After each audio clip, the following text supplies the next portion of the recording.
Alors, merci beaucoup. Je commencerai par ma formule habituelle qui est de remercier les amis de la Bibliothèque des Riches Clercs, en particulier aujourd'hui parce que moi qui arrive en général 1 heure à l'avance pour pouvoir prendre un peu l'humeur de la ville, de la rue, de la bibliothèque, on est arrivé en fait, Francis van der Woestijn et moi, quasi en retard à cause des embouteillages, donc veuillez nous excuser de commencer avec un peu de retard. Et alors, bien entendu, je vous remercie d'autant plus d'être là que j'imagine que vous avez dû aussi affronter les obstacles qui ont été les nôtres. Et donc, merci beaucoup. Vous savez que comme Jacques de Decker débutait toujours de la même manière, je vais le faire. Chers amis de la Bibliothèque des Riches Clercs, je suis très heureux de vous accueillir et d'accueillir Francis van der Woestijn.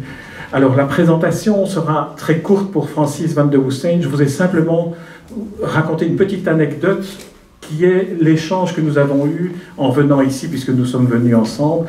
Et il me dit, Jean, est-ce que tu sais qui j'ai rencontré hier?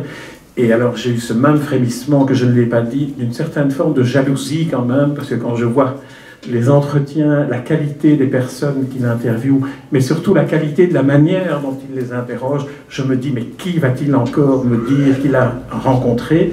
Et c'est Alexandre Jolien d'une part, le philosophe que vous connaissez, et alors la veuve de Johnny Hallyday, Laetitia, et donc voilà. Maintenant je voudrais peut-être, voilà, mais justement en entendant votre réaction, je voudrais peut-être demander d'abord à Francis van der Woestijn, est-ce que, il répétera vraisemblablement ce qu'il m'a dit, est-ce que cela ne veut pas dire, en interviewant quelqu'un comme Laetitia Hallyday, que tout le monde a finalement quelque chose à dire? Ah voilà, je crois que les piles sont épuisées. Parce que là, je l'ai touché à... Mais ça n'est pas grave, Marie-Christine. On va parler un peu plus fort. Et ma petite caméra de secours... Oui. Parce que je n'ai pas...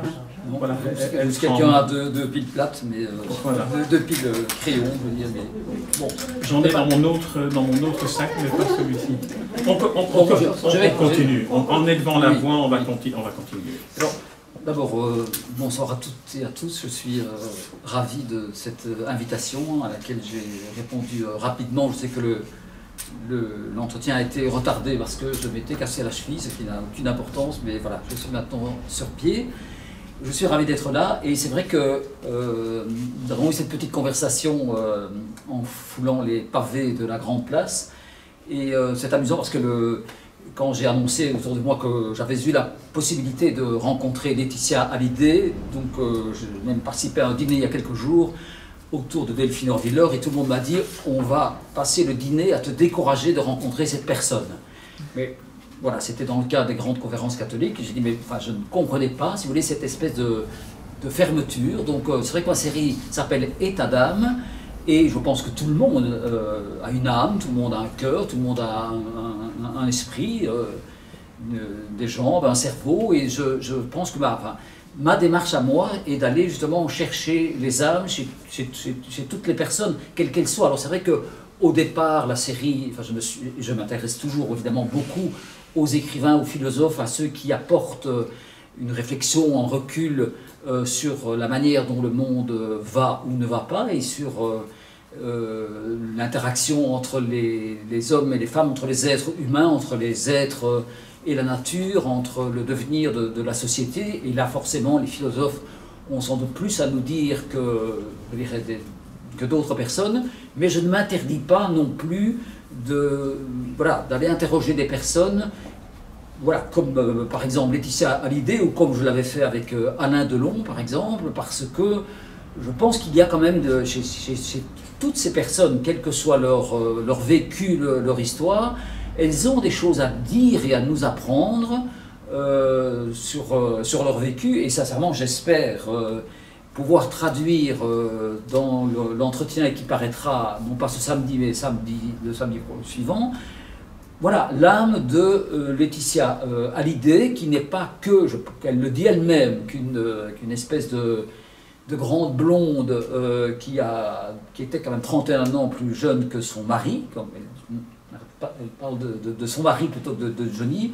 Et elle a des choses, je trouve, à faire passer, notamment sur ces épisodes d'anorexie dont elle n'est jamais sortie vraiment, et sur voilà, la manière dont elle a toujours pris soin de son arrière-grand-mère, de son père, de Johnny, de la mère de Johnny. C'est elle qui a accueilli Johnny, la mère de Johnny, Huguette, pendant 3 ans, donc les 3 dernières années de la vie de la mère de Johnny Hallyday. Donc elle a passé auprès de son fils, et c'est notamment grâce à Laetitia Hallyday que Johnny a appelé cette dame, Huguette, qui l'a appelée maman. C'est un nom qu'il n'avait jamais prononcé, sauf à une personne qui n'était pas réellement sa génitrice. Donc, enfin voilà, j'ai passé un moment particulier, je dirais, avec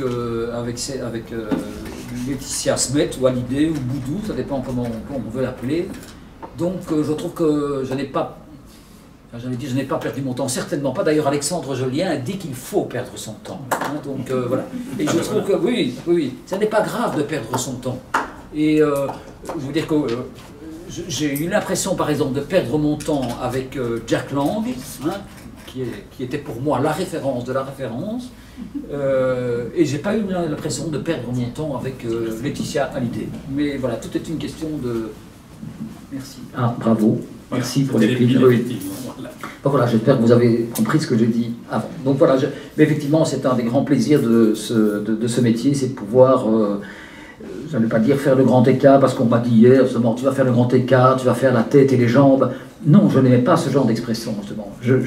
Voilà, je rencontre des personnes qui ont une âme, c'est-à-dire que je ne m'interdis pas, sauf les extrêmes, je ne ferai jamais d'interview d'hommes ou femmes qui représentent des courants extrémistes, parce que, voilà, ce n'est pas mon motivation.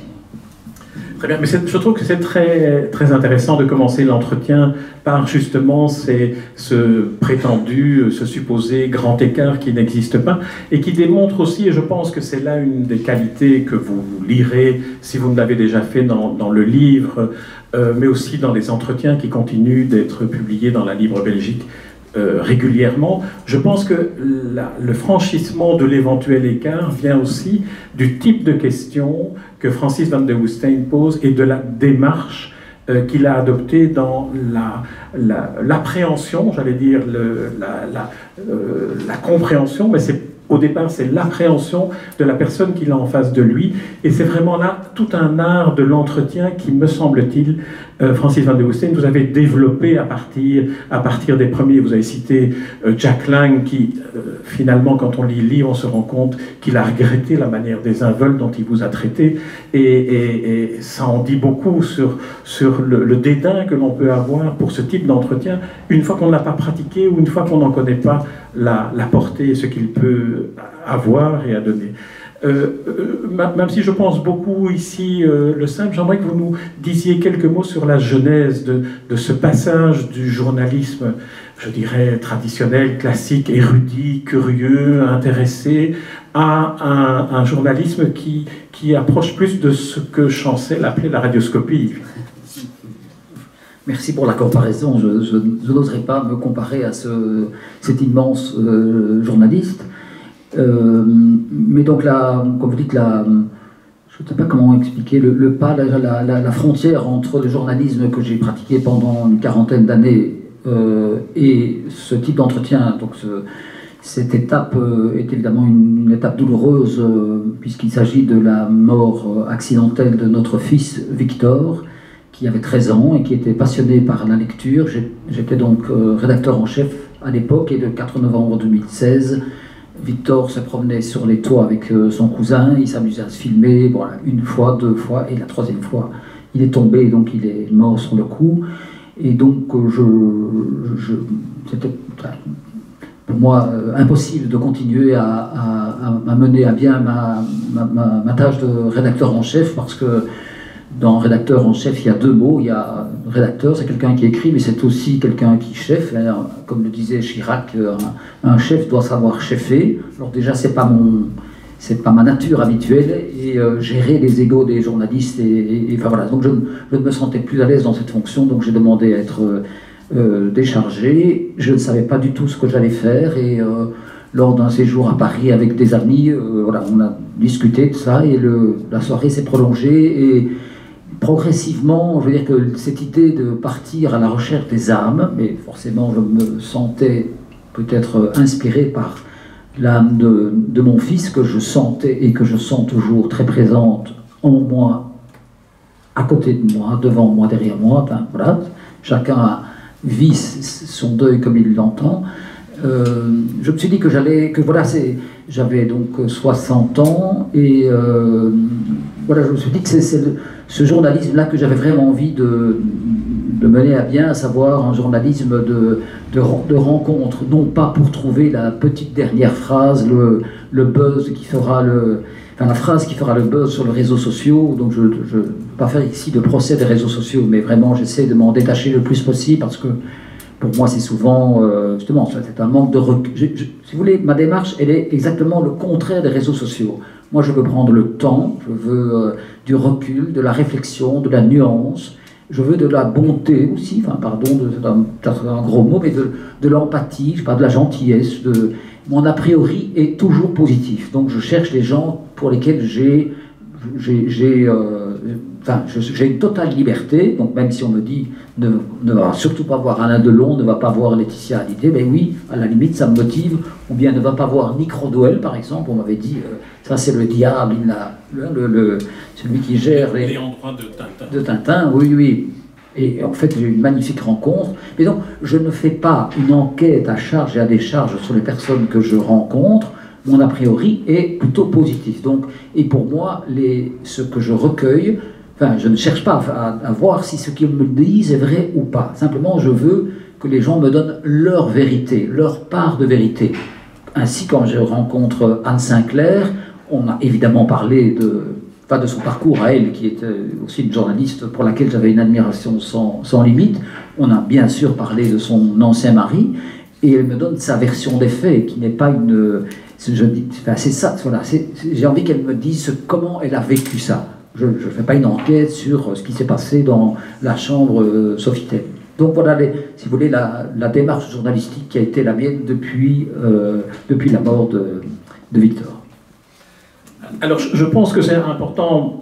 D'une part, je pense que mettre des paroles sur un deuil est quelque chose qui, lorsque c'est fait sans impudeur, est quelque chose qui nous renseigne aussi sur la personne, qui nous fait partager une partie de sa propre bonté. Et je voudrais rebondir sur le mot bonté et revenir à Jacques Chancel, parce qu'en entendant ce que vous disiez, je me suis souvenu d'une interview que j'avais faite de Jacques Chancel, et où je lui demandais, mais dans le fond, comment fait-on une radioscopie? Et il m'a répondu fort gentiment, je fais comme vous, on est tout près l'un de l'autre, je n'ai pas de notes, ou je ne les lis pas, et puis je regarde la personne et je suis plein d'aménité à son égard, quelle que soit la personne qui est en face de moi. C'est le seul moyen de faire parler ou de faire dire ou de faire témoigner la personne que vous interviewez. Et j'ai l'impression que c'est cette démarche-là aussi que vous utilisez et que vous avez vraiment développée, avec aussi une série de questions dont je me permettrai, parce que nous avons plusieurs fois déjà fait des entretiens autour de ce livre, et cette fois-ci j'aimerais essayer avec Francis, s'il est d'accord, de lui poser l'une ou l'autre de ces questions qui sont récurrentes lorsqu'il rencontre le docteur Mukwege, lorsqu'il rencontre François Cheng, pour citer d'autres noms que ceux que vous avez cités. Alors, première chose, cette approche à la Chancel, je dirais, d'utiliser la bonté comme étant un instrument d'empathie. Oui, c'est tout à fait ça. Je veux dire, c'est un instrument d'empathie. Enfin, je ne vais pas... je ne veux pas dire qu'elle est innée chez moi, parce que ce serait presque de l'orgueil, mais je n'ai jamais été, si vous voulez, un journaliste qui cherche les petites bêtes, qui cherche les poux. Moi, ce que j'aime plutôt, c'est un journalisme de pédagogie, un journalisme d'explication. Donc j'ai été journaliste politique pendant une trentaine d'années, et j'ai toujours voulu expliquer pourquoi notre État belge était si compliqué. Donc voilà, moi je ne suis pas un journaliste, et cela dit, il en faut, qui fouille les poubelles ou qui va voir dans les cuisines, les arrière-cuisines ou les salles de bain. Donc je ne suis pas, si vous voulez, je ne fais pas de l'investigation. Élise Lucet, elle a des qualités, mais je n'aime pas ce journaliste un peu, je ne vais pas dire voyeur, mais enfin, c'est pas dans ma nature. Donc moi je suis là pour révéler le bon côté des gens. Parce que, sauf bien sûr chez les extrêmes, j'aime beaucoup cette phrase de Benoît XVI. Je n'aimais pas tout ce qu'il a dit, je préfère le pape actuel, mais Benoît XVI a un jour dit « Chaque homme est nécessaire ». Donc chaque homme et chaque femme, bien sûr. Chaque homme est nécessaire, ça veut donc dire que le monde serait incomplet si toutes les personnes qui vivent, avec les 8 milliards d'êtres humains qui vivent sur la Terre, si un seul de ces êtres ou une seule de ces êtres n'était pas sur la Terre. Donc si vous voulez, je pars de ce principe-là, c'est que nous avons tous un rôle à jouer dans la vie, que ce soit au niveau familial, professionnel, ou enfin peu importe finalement. Donc voilà, j'adore cette phrase, chaque homme est nécessaire. Et il y a, enfin je ne sais pas quel genre de question vous allez me poser, mais il y a une autre phrase il y a une autre phrase que j'aime beaucoup et que je mets souvent en dédicace de mes entretiens. C'est une phrase de Sénèque qui dit: l'important dans la vie, ce n'est pas d'attendre que l'orage passe, c'est d'apprendre à danser sous la pluie. Et je trouve que voilà, c'est quelque chose qui... c'est ce que j'essaie de faire depuis... pas dire depuis toujours, mais en tout cas certainement depuis la mort de Victor. Alors, à la question, je ne sais pas quelles sont les questions que vous allez me poser, j'ai identifié quelques questions qui sont parmi celles que vous avez posées dans ces entretiens, et ceci paru dans le livre, mais aussi un nouveau livre va sans doute paraître à la foire du livre, Francis en aura confirmation, avec une sélection d'entretiens, d'autres entretiens qui n'ont paru que dans la Libre Belgique jusqu'à présent. Alors voilà, une question qui m'intrigue et que j'ai envie de vous poser est: êtes-vous heureux? Vaste question. Donc il m'arrive d'être heureux. Donc je pense que le bonheur est une notion beaucoup trop générale, indéfinissable, et personne n'est heureux à 100% tout le temps. Je pense que je préfère dire que je connais, qu'il m'arrive de connaître des moments de joie. Donc je préfère la joie au bonheur, si vous voulez, parce que la joie est sans doute plus furtive, mais elle peut être plus forte aussi parfois. Mais je ne veux pas toujours tout ramener évidemment à la mort de notre fils, mais il est clair que j'ai l'impression que le bonheur pour moi, il sera toujours, comment dire, le bonheur moins Victor. Donc en même temps, nous apprenons, ma femme et moi, à vivre évidemment sans lui ou avec lui, mais j'aime beaucoup les gens Christophe Fauré a écrit un livre sur le deuil, et il dit qu'il y a d'abord, j'imagine, enfin, quand je parle de la mort, je pense aussi qu'il y a sans doute dans l'Assemblée des personnes qui ont vécu la perte d'un être cher, peu importe qui il soit, mais donc il distingue toujours, il y a l'arrachement, donc ça c'est le départ, et puis il y a le manque, et ensuite vient l'absence. Et donc je pense que ma femme et moi, depuis quelque temps, nous sommes dans l'absence, c'est-à-dire que c'est profond, et c'est permanent. Donc voilà, il m'arrive d'être un homme heureux, donc quand je me prépare à une interview, donc je suis toujours monumentalement stressé, que ce soit François Cheng, Jolien, je sais pas moi, Benoît Langelet, voilà, tous ceux qui sont là. Il y en a 36 qui ont été publiés, et j'en suis, Laetitia sera la 109e, donc, mais oui, quand... je suis toujours très stressé, et quand ça se termine, j'ai l'impression d'avoir terminé un examen. Vous connaissez cette espèce de soulagement que l'on ressentait lorsque la session était terminée. Et donc là, je sens un moment de joie, parce que j'ai l'impression d'avoir réussi. C'est un peu de nouveau présomptueux, mais comme je prépare pendant des semaines et des semaines chaque entretien, voilà. J'ai dit dans l'entretien avec Jack Lang, merci d'avoir arrêté cette longue série d'entretiens réussis, puisque avec lui, ça n'avait pas bien marché. Alors, vous lirez l'interview de Jack Lang dans le livre, on ne va pas y revenir, c'est donner trop d'importance à un entretien où finalement la personne qui était invitée à répondre à cet exercice-là l'a pris de haut et a fait ça vraiment, j'allais dire, j'espère qu'il n'y a pas de français ici, mais j'allais dire à la parisienne, suffisante, et donc c'est extrêmement détestable. et il s'en est rendu compte après, c'est la seule... Il a accepté que son entretien figure dans le livre. Oui, voilà. Il n'avait sans doute pas lu, alors. Il l'avait lu bien. Alors, peut-être pour prolonger la question, le fait de la question « Êtes-vous heureux ?» si je vous la pose, c'est parce qu'à un moment donné, dans la plupart des entretiens, vous sentez que le moment est venu de la poser à vos interlocuteurs. Comment vient ce moment? Comment est-ce que... Parce que ce n'est pas dans tous les entretiens, mais à un moment donné, il y a un déclenchement chez vous qui se fait. Voilà, maintenant, à cette personne-là en face de moi, je peux poser la question. Oui. Mais donc, généralement, je ne veux pas dire que j'ai des exigences, mais donc je fais tous les entretiens en vis-à-vis. Donc jamais je ne fais des entretiens par téléphone, sauf justement par exemple Delphine Orviller que j'ai vu, mais c'était pendant le confinement, là je ne pouvais pas faire autrement, ou Charles Ferdinand Nothomb, mais que je n'ai pas repris dans la série. Là c'était... J'ai passé 3h30 au téléphone, c'était assez compliqué. Mais donc, voilà, mon exigence, c'est de, voilà, comme vous le dites, je veux rencontrer les gens, je veux les voir, je veux les toucher, je veux lire dans leurs yeux, dans leur mimique, dans leur bouche, dans leur comportement, la manière dont ils se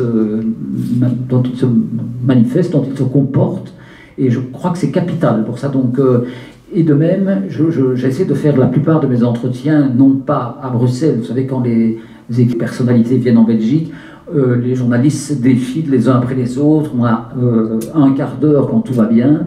Donc voilà, ma condition c'est d'avoir... Et souvent donc je vais à Paris faire les interviews, puisque beaucoup des personnes que je rencontre habitent ou passent à Paris. Donc voilà, je demande 1 heure d'entretien, donc là je ne transige pas. Et donc, effectivement c'est un long processus, si vous voulez, qui me permet d'arriver, je dirais, à la fin de chaque entretien, à poser des questions plus personnelles, donc, ou plus spirituelles sur le sens de la vie, sur la mort, sur ce qui les a construits. Donc, je pose effectivement les 4 ou 5 dernières questions concernent voilà, les croyances, donc leur vie spirituelle, leur approche de la mort, leur bonheur ou pas. Mais je dois dire aussi que c'est pour ça que je les prépare beaucoup, et je passe vraiment beaucoup de temps à retranscrire aussi, parce que j'aime que l'entretien soit fluide, et donc je retravaille pas mal les entretiens. Et ce que je fais maintenant, quasiment systématiquement depuis 1 an, je propose une relecture. Alors, parce que j'aime bien le principe de la co-construction. Autrement dit, j'ai envie que les personnes que j'interviewe se reconnaissent totalement. Bon, je ne soumets pas toujours les titres, parce que ça, parfois, ni les photos, parce que sinon j'ai des réactions, voilà, les gens parfois... voilà. Donc, mais le texte, j'ai vraiment que la personne... J'ai envie que la personne se reconnaisse totalement dans ce qu'elle m'a confié. Or, parfois, il arrive que dans un entretien... voilà une expression, on regrette une expression, voilà, et je dois dire que généralement les retours sont, enfin je me souviens de Anne Sinclair, elle a changé un mot, je pense, donc les gens ne réécrivent jamais. De toute façon, avec les hommes et les femmes politiques en France ou en Flandre, c'est une obligation. Vous n'avez pas d'interview d'un homme politique français, je pense à François Hollande, sans une exigence de relecture. Mais lui encore a changé très peu de choses, alors que le titre c'était donc si je fais de la politique c'est pour être aimé, qui était quand même très presque psychiatrique, je dirais, comme voilà. Donc oui, je pense que la longueur de l'entretien fait que l'on peut démarrer avec, je dirais, non pas des banalités, mais avec l'histoire des personnes qui racontent dans quelle famille elles ont grandi, pour arriver, je dirais, au cœur du cœur. Enfin, voilà. Mon métier, c'est de fendre les armures, si vous voulez, pour trouver l'âme.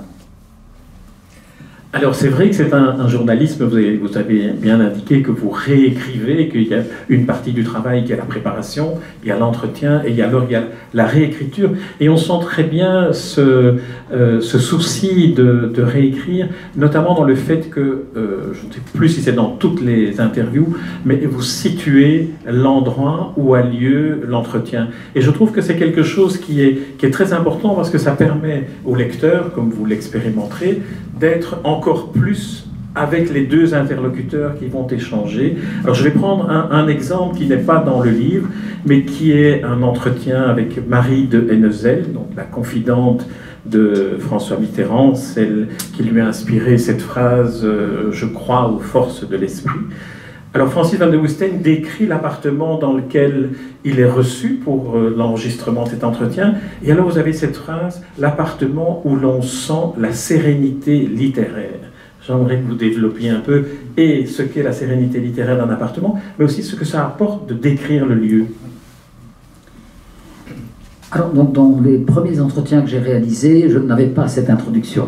Et c'est un collègue, un rédacteur en chef adjoint, Xavier Ducarme, à qui je racontais la manière dont l'entretien s'est déroulé, qui m'a dit « Mais pourquoi ne le racontes-tu pas? Moi, ça m'intéresse beaucoup et je suis persuadé que les lecteurs aimeraient bien savoir voilà, que tu décrives non seulement le lieu où tu es reçu, mais la manière dont tu es reçu. » Et voilà, j'ai commencé à le faire et c'est devenu effectivement, donc beaucoup de personnes me parlent des entretiens, mais beaucoup de personnes me parlent aussi de la manière dont je décris l'appartement, la maison, ou parfois simplement le lieu, ou justement, je parlais du comportement, est-ce que la personne est nerveuse ou pas, est-ce qu'elle boit le thé qu'elle nous a servi, enfin je m'arrête parfois à des détails comme ça, et parfois on me demande de ne pas décrire trop la maison dans laquelle je suis reçu, je pense à Esmeralda de Belgique que j'ai vue il y a 15 jours à Londres, donc parce que elle est en train de déménager, peu importe, mais donc voilà, donc je suis discret, je veux dire quand on me voilà. Mais pour Marie de Hennezel, alors c'est effectivement un appartement dans le 3e arrondissement, donc juste à côté du Marais, et j'ai été vraiment frappé par les lieux parce que émanait de cet appartement qui se trouve au dernier étage quelque chose de... Enfin, d'abord, j'étais persuadé que c'est là que François Mitterrand venait, mais donc ce n'était pas là, puisqu'elle a déménagé depuis lors, mais c'est comme si l'âme de François Mitterrand était toujours très présente, parce que, comme je le décris dans l'entretien, forcément dans cet appartement, il y a une cuisine, comme dans toutes les cuisines, il y a un frigo, et comme sur tous les frigos, il y a des photos. Il y a à peu près 50 photos qui sont étalées, dont une noir et blanc qui est au centre, mais il faut quand même bien regarder, c'est celle de François Mitterrand, mais qui est là, voilà, avec d'autres. Et quand je parle de sérénité littéraire, ben c'est un appartement, donc les murs sont peints en gris très pâle, et il y a de très beaux tableaux, mais donc je ne cite pas les noms, mais il y a donc des livres partout. Vraiment, on est entouré de livres, et comment dire, c'est une présence qui n'est pas agressive, avec certains. C'est pas... Ils sont là parce qu'on sent qu'elle les a lus, si vous voulez. Donc, oui, voilà. Et puis alors, elle a une manière très, comment dire, très douce de parler de son histoire, donc, et de dire aussi, non, je n'étais pas la maîtresse de François Mitterrand, mais j'ai été sa confidente. Et quand elle raconte qu'elle a entendu, et donc François Mitterrand ne lui avait pas fait lire son texte dans lequel il a dit là où je serai l'an prochain, je penserai à vous et je crois aux forces de l'esprit. Et beaucoup de personnes de l'entourage de François Mitterrand lui avaient dit, en relisant, avaient souligné cette phrase en disant qu'est-ce que vous voulez dire, président. Donc il a voulu le maintenir. Et en fait, c'est une phrase que Marie de Hennezel lui avait dit dès leur 2e rencontre. Donc, il le dira 12 ans plus tard. Donc je trouve que... Mais elle raconte ça avec énormément d'humilité, et je vous remercie d'épingler ça, parce que quand vous m'avez dit que vous alliez évoquer ça, j'ai tout de suite pensé à ce lieu-là, parce qu'il était... oui, voilà, je vais pas te dire, très inspirant, donc avec un escalier, je dis, qui monte vers le ciel, donc ça, elle me dit... Voilà, sa chambre est là, et je trouvais que l'expression était belle. Et c'est vrai que je trouvais que c'était aussi une belle manière d'écrivain, cette fois-ci plus de journaliste, de donner en 2 mots à sentir l'atmosphère d'un entretien, d'un échange qui a eu lieu dans cet appartement où règne la sérénité littéraire. Je trouvais que c'était une très belle formule. On va encore rester un peu avec Marie de Hennezel, si vous voulez bien. Et j'aimerais que vous reveniez à ce qu'elle vous a raconté sur ce qui a provoqué la première rencontre avec François Mitterrand, où elle vous raconte que elle a écrit à François Mitterrand après une première rencontre. Permettez-moi, Monsieur le Président, de vous témoigner très simplement ma sensibilité à ce que j'ai perçu de la solitude intérieure où vous êtes et de vous assurer de ma prière. Si parfois des ondes de paix et de douceur viennent alléger le poids que vous portez, sachez qu'un courant d'amour vous les destine. Je trouve ça aussi magnifique, très beau à lire. Oui. Donc elle a une plume formidable. J'imagine qu'il y a ici plusieurs livres de Marie de Henzel, et j'ai été très touché par son dernier livre qui s'appelle « Vivre avec l'invisible ». Voilà, elle a une plume légère, mais forte en même temps. Et effectivement, quand j'ai relu ce qu'elle avait écrit à Mitterrand, j'ai trouvé ça d'une audace, c'est presque, c'est pas indécent, mais c'était presque une déclaration d'amour, je veux dire, qu'elle lui faisait. Donc elle était invitée, donc c'est son beau-frère qui était chef de cabinet, chancellerie. Oui, c'est ça, oui, et qui recevait la Légion d'honneur, et donc chaque récipiendaire de la Légion d'honneur a le droit d'inviter 10 personnes, et Marie de Henzel a donc été invitée, et elle était discrètement, quand le président a salué toutes les personnes, elle était, je crois, la dernière de la rangée, et il y a eu une espèce de, voilà, c'est ce qu'elle décrit, de courant, de sympathie, mais elle décrit donc qu'elle a vu une grande solitude dans les yeux de François Mitterrand, et c'est vrai qu'il venait d'apprendre qu'il était condamné, et donc lors de leur première rencontre, il lui dira « Sachez que les médecins m'ont dit que je n'en avais plus que pour quelques mois à vivre », alors que nous sommes en 82, je pense, à ce moment-là, ou 83, je ne sais plus très bien, mais donc c'était... Et il a tenu encore 12 ans. C'est une rencontre incroyablement forte, et enfin, moi, j'aime bien les rencontres. Je pense qu'il n'y a pas de hasard, je pense qu'il n'y a que des rendez-vous, et je pense à 2 autres rencontres dont je viens de lire la recension, parce que je fais la semaine prochaine à Luxembourg l'interview. Peut-être que vous allez encore réagir en disant « Que va-t-il faire là ?» Toujours. Non, mais je rencontre Jacques Séguéla, je ne sais pas si vous voyez qui c'est un publicitaire, donc c'est lui justement qui a inventé, la force tranquille. Oui, enfin il paraît que ce n'est pas lui finalement qui a trouvé cette phrase-là, mais c'était une stagiaire qui participait à une réunion et qui a été retrouvée dans un discours de Jean Jaurès ou de Léon Blum, je ne sais pas très bien cette phrase, peu importe. Mais donc, dans son livre Autobiographie non autorisée, Jacques Séguéla raconte de manière très belle, je trouve, la rencontre improbable, impromptue et non organisée entre Nicolas Sarkozy et Carla Bruni. Alors, je ne veux pas toujours m'apesantir sur les histoires de cœur, mais c'est magnifiquement raconté, il a une plume fantastique, d'autant que lorsque Jacques Séguéla a invité Nicolas Sarkozy à un dîner, il l'a invité avec Carla, avec avec Cécilia. Et entre-temps, il se fait que Cécilia était partie, donc mais c'est remarquablement... voilà, moi j'aime bien les histoires d'amour, je suis très sentimental, c'est très bien raconté, donc ça c'est autobiographie non autorisée, et je voulais encore dire, pour revenir à Laetitia, comme ça j'aurais bien fait la publicité de la livre de samedi prochain, et quand elle me raconte sa première nuit, mais de parole, avec Johnny Hallyday, j'ai dit à un moment donné, on ne va pas faire 1 heure là-dessus, mais donc c'est leur première nuit de discussion, donc leur première discussion a duré 6 heures, donc, et je trouvais ça très beau. Donc voilà, je pense qu'on a tous des histoires d'amour que l'on a connues ou que l'on a aimé lire ou regarder, et voilà, moi je trouve que cette émotion, voilà, c'est comme Alexandre Jolien, qui est donc infirme moteur cérébral, lorsqu'il rencontre sa femme Cécile à Dublin, là où il finit par faire une maîtrise en philosophie, je trouve ça d'une très grande beauté.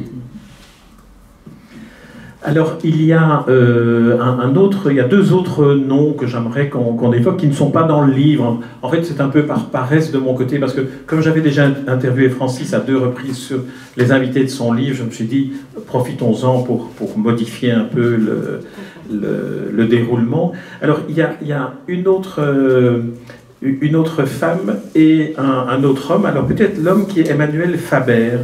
Ce qui est un de ceux à qui vous avez posé cette question, êtes-vous un homme heureux, qui répondait, j'aimerais beaucoup l'être, mais je me méfie du bonheur, à vrai dire. Donc c'était une réponse qui est très en phase avec la personnalité de l'homme, aux aguets de ce qui se passe dans le monde et dont il est un acteur. Alors l'autre question que je vous poserai aussi, donc je vous préviens déjà, mais plus tard, en quoi croyez-vous? Il répondait, j'ai la foi de Teilhard de Chardin. Alors, est-ce que vous pouvez dire 2 mots sur ces 2 aspects? Oui, donc très belle rencontre avec Emmanuel Faber, l'ancien patron de Danone, un homme que je trouve tout à fait exceptionnel, donc qui a été viré de Danone parce qu'il voulait transformer la société pour y intégrer 2 éléments qui lui paraissent aujourd'hui totalement essentiels, à la fois des éléments de justice sociale et des éléments environnementaux. Donc, alors que les fonds souverains maintenant, qui sont propriétaires de Danone, il n'y a pas que Danone, il n'y a pas que des fonds souverains, mais il y a aussi les fonds souverains. Ces personnes-là ne s'intéressent qu'à une seule chose quand ils voient le rapport d'une société, c'est évidemment le chiffre du dividende.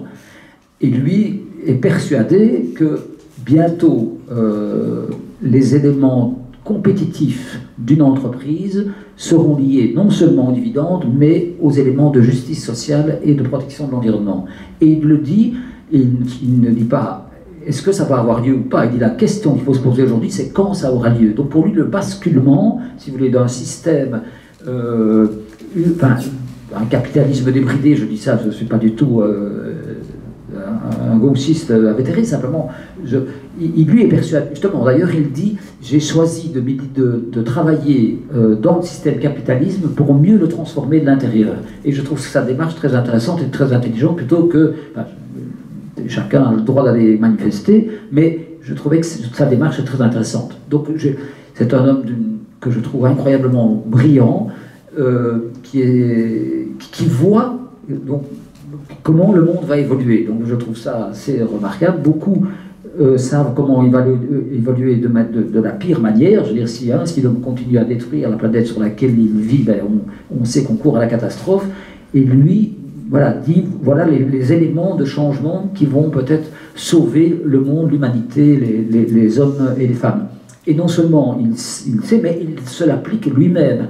Donc je veux dire, parce qu'il a quand même renoncé à sa retraite chapeau de 24 millions d'euros, c'est quand même beaucoup, donc évidemment de manière que... Oui, et lui-même, évidemment, il faisait partie d'une entreprise du CAC 40, et il dit, voilà, je gagnais 4 millions d'euros par an, et j'en distribuais 2,8 millions. Alors vous allez me dire, il me restait 1,2 million, ok, d'accord, mais il avait une série d'associations, donc il a toujours énormément distribué et partagé. Et l'entretien s'est fait au Train Bleu, à la gare Montparnasse, mais pas dans le restaurant étoilé, donc dans le bar à côté.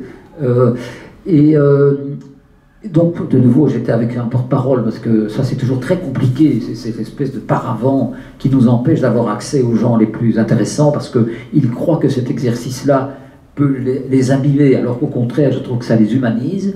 Et donc, à un moment donné, son porte-parole me dit, il vous reste 5 minutes. Donc, ça m'agace. Oui, voilà. Donc, je dis, ok, d'accord. Et puis, je pose cette question-là, êtes-vous un homme heureux ? Et alors là, je pense qu'il a mis 2 minutes à... Je crois qu'il ne s'attendait pas du tout à la question, puisqu'on avait beaucoup parlé de l'évolution de l'économie. Et je ne veux pas dire que ça l'a déstabilisé, mais la réponse qu'il fait, et que je trouve vraiment très très belle, j'ai vraiment eu le sentiment qu'elle venait de l'intérieur. Donc vous savez que c'est aussi un monsieur qui est passionné par l'alpinisme, et qui est croyant, et qui dit que c'est quand il est là-bas dans les sommets, quand il ouvre une voie. Je vous conseille son dernier livre, hein, ça s'appelle Ouvrir une voie, couverture rouge, c'est vraiment magnifique, magnifique. Et il dit que lui, pour lui, le divin, parfois, il apparaît quand il frotte la neige avec son bâton de ski et qu'il voit les flocons de neige scintiller dans le soleil. Enfin, voilà, pour lui, ce sont ces moments-là qui sont importants dans sa vie. Ce n'est pas quand il gagnait des parts de marché chez Danone. Alors la deuxième partie de ma question était, c'est à lui aussi que vous avez posé cette question-là, qui est une question qui était devenue récurrente à partir d'un certain moment dans le livre et dans les autres entretiens. C'est en qui ou en quoi croyez-vous? Et là, cet homme tout à fait étonnant, maintenant que l'on connaît un peu mieux maintenant, répond: j'ai la foi de Théard de Chardin, qui est très proche aussi de l'alpinisme et d'avoir les pieds sur terre. Oui, eh bien, écoutez, c'est une réponse que je pourrais faire mienne aussi, donc Comment? Ensuite, alors j'allais poser la question après.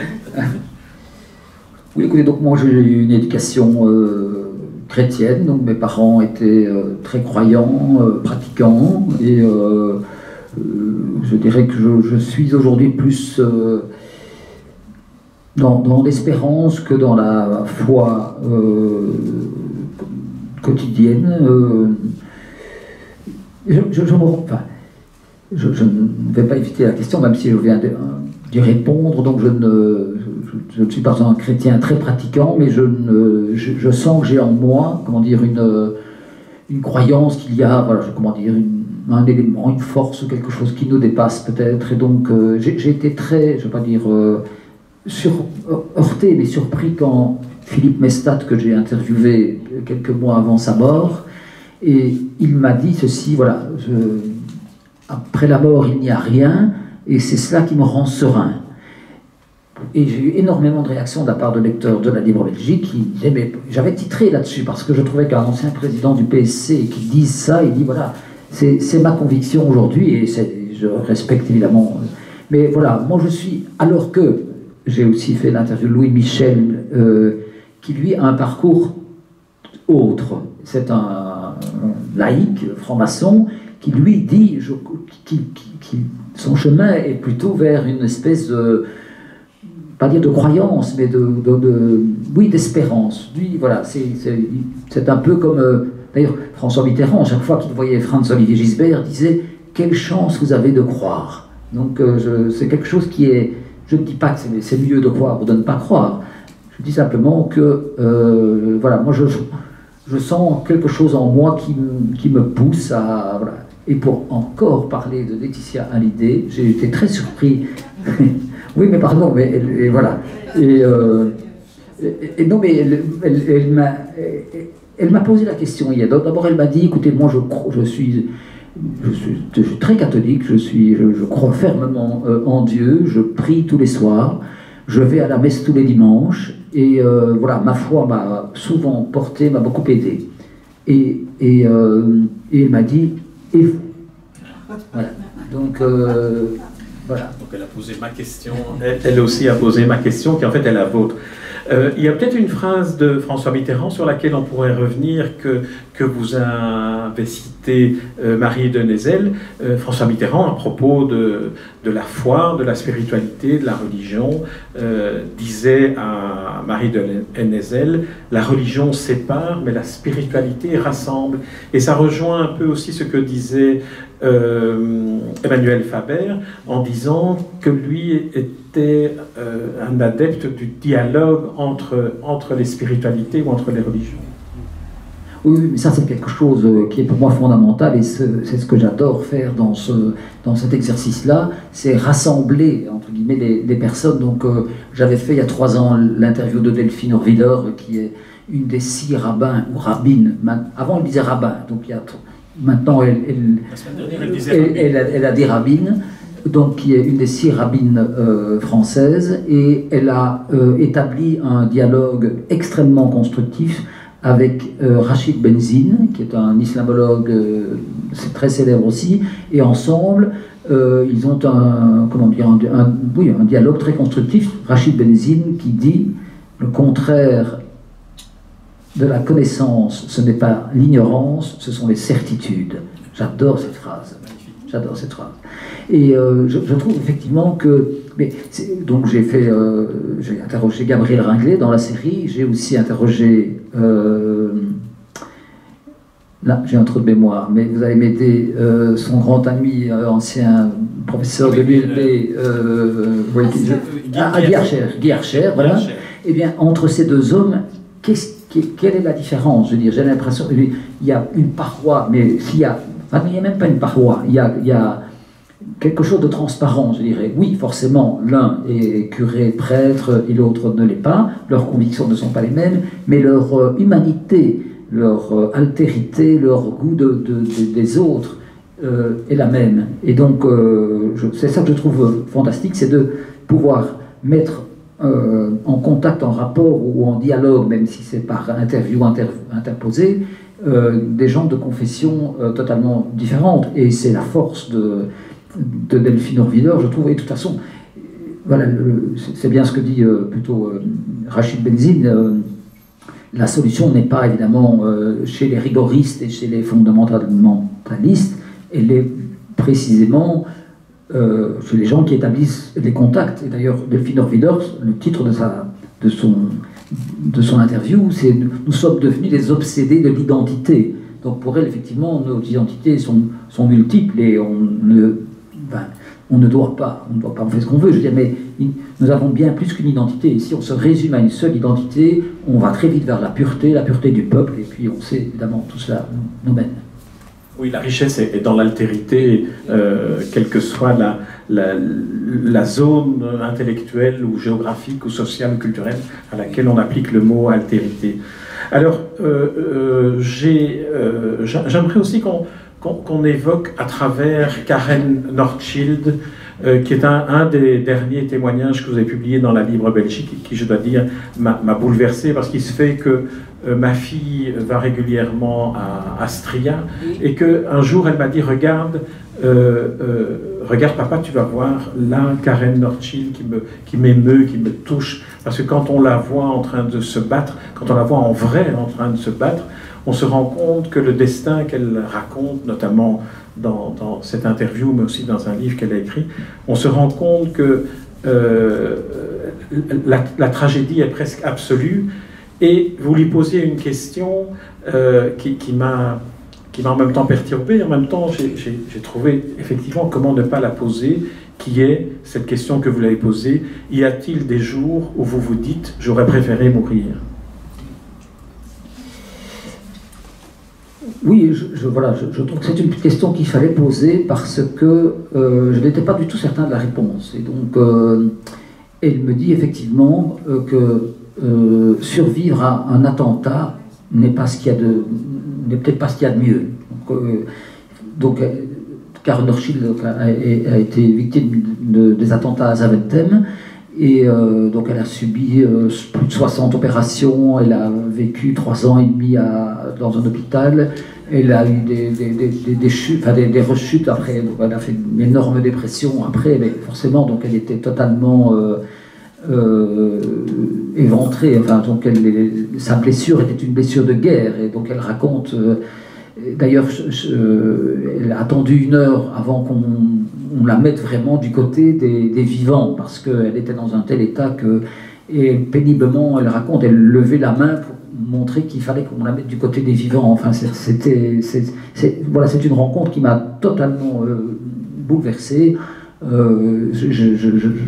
J'appréhendais, je veux dire, cette rencontre-là, et elle dit je ne vis pas loin de mon tombeau. Donc moi je pense souvent à elle, parce que voilà, je parle du drame que j'ai vécu, qui est, je trouve, indicible, mais je pense à elle parce qu'elle me dit tous les jours, si je n'ai pas d'énergie, je meurs. Donc l'énergie qu'elle a, on a eu pour venir ici, traverser la Grande Place, courir pour être à l'heure. Donc son énergie lui sert simplement à survivre, donc à être en vie. Donc elle dit, si je ferme les yeux, je meurs, parce que son corps est très très abîmé. Donc voilà, elle a des poches partout, en même temps, c'est une belle femme, je veux dire, je dis ça parce que c'est important pour elle de se tenir droit, de montrer qu'elle a encore, comment dire, un côté féminin, je dis ça avec toute la prudence voulue, mais donc voilà, je suis, quand il m'arrive de baisser les bras, je dirais que je pense à elle parce que c'est vraiment l'énergie faite femme ou faite être humain, je ne sais pas comment je dois dire, et c'est une leçon de vie, je dirais, vraiment, et d'ailleurs elle ne sait toujours pas si c'était mieux pour elle de vivre ou de mourir, voilà. Mais puisque le destin a fait qu'elle est toujours en vie, eh bien elle se bat pour rester en vie, tout en sachant plutôt que si un matin elle n'utilise pas cette énergie pour se lever, elle mourra. Donc voilà, c'est une leçon de vie incroyable.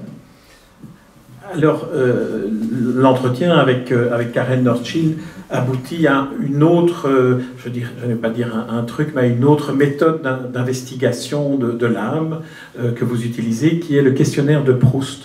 Et dans le cas de Karen Northschild, il y a une question de Proust que vous l'avez posée, et j'aimerais qu'on réfléchisse ensemble à la réponse magnifique qu'elle vous a donnée, qui peut-être justifie en fait d'une certaine manière l'ensemble de la démarche que vous-même avez entreprise. La question de Proust choisie est: quelle est la faute chez les autres qui vous inspire le plus d'indulgence? Et elle a répondu: l'évitement. Oui, évidemment, oui. On peut interpréter cette réponse de plusieurs manières. Alors, soit ça veut dire que peut-être que le regard que les gens portent sur elle, soit est compassionnel, soit enfin les gens détournent leur regard. Donc, le français n'est pas sa première langue, hein. Elle est américaine, et j'ai été surpris qu'elle choisisse ce mot-là, parce que c'est un mot qui n'est pas très courant, je dirais. Et donc, mais voilà, je l'ai laissé sa réponse, et donc je n'ai pas gratté, si vous voulez. Donc, mais effectivement, je trouve que c'est une réponse qui est très forte, et elle me fait penser évidemment un entretien que j'ai eu hier avec Alexandre Jolien, qui explique aussi, qui dit, pardon pour le terme, mais donc il dit être handicapé, c'est vivre avec une merde sur le front. Il dit ça, et donc il dit à quel point le regard des autres peut être douloureux. Donc il est pour lui douloureux puisqu'il vit dans un corps qu'il n'aime pas. Mais bon, moi j'essaie de lui faire remarquer que parfois le regard des autres peut être tellement réconfortant, tellement oui, empathique, ou je sais pas moi, oui, un regard parfois. Je trouve. Moi, il y a des regards qui m'ont beaucoup réconforté, mais voilà, comment dire, oui, je pense aussi à la souffrance justement des regards ou des paroles. Je ne réponds pas à votre question, c'est parce que qu'à un moment donné, Alexandre Jolien cite Nietzsche quasiment à toutes les phrases, mais il dit: il y en a une que je déteste, c'est ce qui ne te tue pas te rend fort. Et il dit: pour moi, il n'y a pas phrase plus maltraitante que celle-là. Ça ne peut être dit que par quelqu'un qui ne souffre pas. Et je trouve que ça rejoint un petit peu, si vous voulez, les deux entretiens, celui de Alexandre Jolien, mais qui lui ne paraîtra que dans un mois, puisqu'après Laetitia Alizé. Oui, mais ça, voilà. Voilà. Mais cela dit, l'entretien avec Alexandre Jolien était aussi d'une force, parce que lui aussi, pour parler, il doit développer une énergie. Nous, on parle, oui, enfin, on fait un effort de réflexion, lui fait un effort physique, si vous voulez, d'articulation. Et c'est extrêmement touchant. Mais dans la réponse que donnait Karen Northschild à la question « Quelle est la faute chez les autres qui vous inspire le plus d'indulgence ?» L'évitement, il me semblait que là, en lisant ça, ça a éveillé en moi la question suivante que je vous adresse, qui est, et qui sera celle par laquelle on va conclure, si vous le voulez bien, qui est le sentiment que j'ai, ces états d'âme, 109 interviews, rencontres, sont aussi en quelque sorte, me semble-t-il, une sorte d'autobiographie en creux. Alors ma question est la suivante, dans vos rencontres, est-ce que vous trouvez des réponses aux questions intimes, je dirais, que vous vous posez sur la foi, sur ce qu'il y a après la mort, sur quel enfant étiez-vous, sur la question du bonheur dont on a parlé, parce qu'il me semble qu'il y a là un effet de miroir qui peut-être est un miroir auquel sont sensibles ceux que vous interviewez et qui finalement, en vous répondant comme ceci avec l'évitement, vous réconfortent ou vous confirment dans la nécessité de ce que vous faites. Quelle question, oui. Donc, cet exercice, je ne l'ai pas entrepris pour... ce n'était pas une thérapie, je veux dire, c'était juste une manière pas de changer de métier, de rester journaliste tout en faisant différemment. Je me rends compte aussi parce que lorsque j'ai présenté ce livre la première fois, c'est Vincent Blondel, le recteur de l'UCL, qui m'a soumis, si vous voulez, à la même... qui a récolté, entre guillemets, mes états d'âme.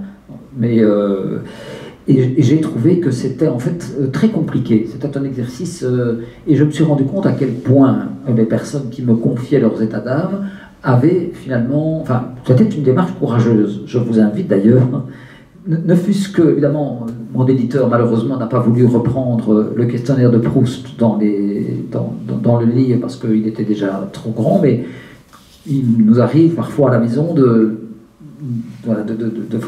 faire le questionnaire de Proust, de poser les questionnaires de Proust entre nous, et je vous assure que ce sont des moments assez incroyables. Voilà. Donc ce que je veux dire, c'est que je mesure, si vous voulez, à quel point ce dialogue, je ne veux pas dire est inconfortable, mais demande un investissement personnel. Donc, et le fait d'être soumis à la question m'a fait rendre compte de cela. Alors, est-ce que je trouve les réponses à mes questions pas à toutes, forcément. Personne ne peut dire que ce qu'il y a après la mort. Oui, je vous dirais bien que je vis dans l'espoir de retrouver un jour ce que j'ai aimé et ce que j'aime. Donc, je fais cela aussi parce que, je dis ça en toute modestie, quand je publie ces états d'âme, je reçois beaucoup de courriers. Donc c'est une rubrique qui, donc en toute modestie, suscite beaucoup d'intérêt, de questionnement, donc les gens sont surpris, d'abord ils aiment, contrairement à ce qu'on croit, les gens peuvent lire plus que des brèves, puisque sinon pourquoi liraient-ils tous les livres qui sont ici, donc... je pense que c'est faire honneur aussi aux lecteurs de leur dire, voilà, le samedi, vous avez votre tasse de café, votre thé, peu importe, ou bien le dimanche, prenez le temps de lire quelque chose qui va peut-être un peu plus loin que le belga qui est répété sur tous les sites des chaînes ou des journaux, et on retrouve en fait la même information. Donc voilà, moi ce que j'essaie d'offrir, c'est quelque chose d'original. Ce que je vais par là, c'est que oui, ça me fait du bien, cet exercice me fait du bien parce que oui, je suis donc retraité maintenant, mais je n'imagine pas poser ma plume ni ne rien faire dans la vie, et parce que j'ai le retour, si vous voulez, des lecteurs qui, voilà, de manière assez touchante par moments, je reçois des témoignages incroyables de personnes. Voilà, comme vous avez, il y a parfois une phrase qui éveille en eux un souvenir ou quelque chose de particulier, et je reçois aussi de la part des personnes que j'ai interviewées, voilà, j'ai encore une certaine correspondance avec certaines personnes citées ici. je dis ça en toute modestie, mais dont Alain Delon, voilà, qui de temps en temps m'envoie un petit message, mais bon, voilà, je pense que malheureusement, on arrive à la fin, il arrive à la fin, mais donc, voilà, il y a des, je pense qu'ils ont aimé, alors que souvent, leurs communicants, leurs porte-parole, etc., disent non, non, non, surtout pas ce genre d'interview. Donc, voilà, oui, ça me, je ne veux pas dire que ça me répare, mais ça, quelque part, je ne veux pas dire que ça m'entretient, mais ça m'apaise peut-être, oui. Merci Francis de Houstein. En présentant le livre dans un des entretiens que nous avons eus et sur mon site, j'avais indiqué que c'est vraiment une nouvelle approche du journalisme d'investigation que vous nous proposez, l'investigation de l'âme qui, à travers des petits interstices de lumière, nous dévoile des interlocuteurs et interlocutrices, nous aide à aller au-delà de l'actualité, de l'immédiateté, de la surface des choses et des êtres. Et je trouve que là, vous remplissez une fonction essentielle, je dirais, dans le partage de l'information, effectivement, dans ce monde où on lit plutôt 140 signes que 140 mots ou 140 pages. Et je trouve que ça a un effet tout à fait indispensablement bénéfique. Merci Francis van de Houstein. Merci à vous.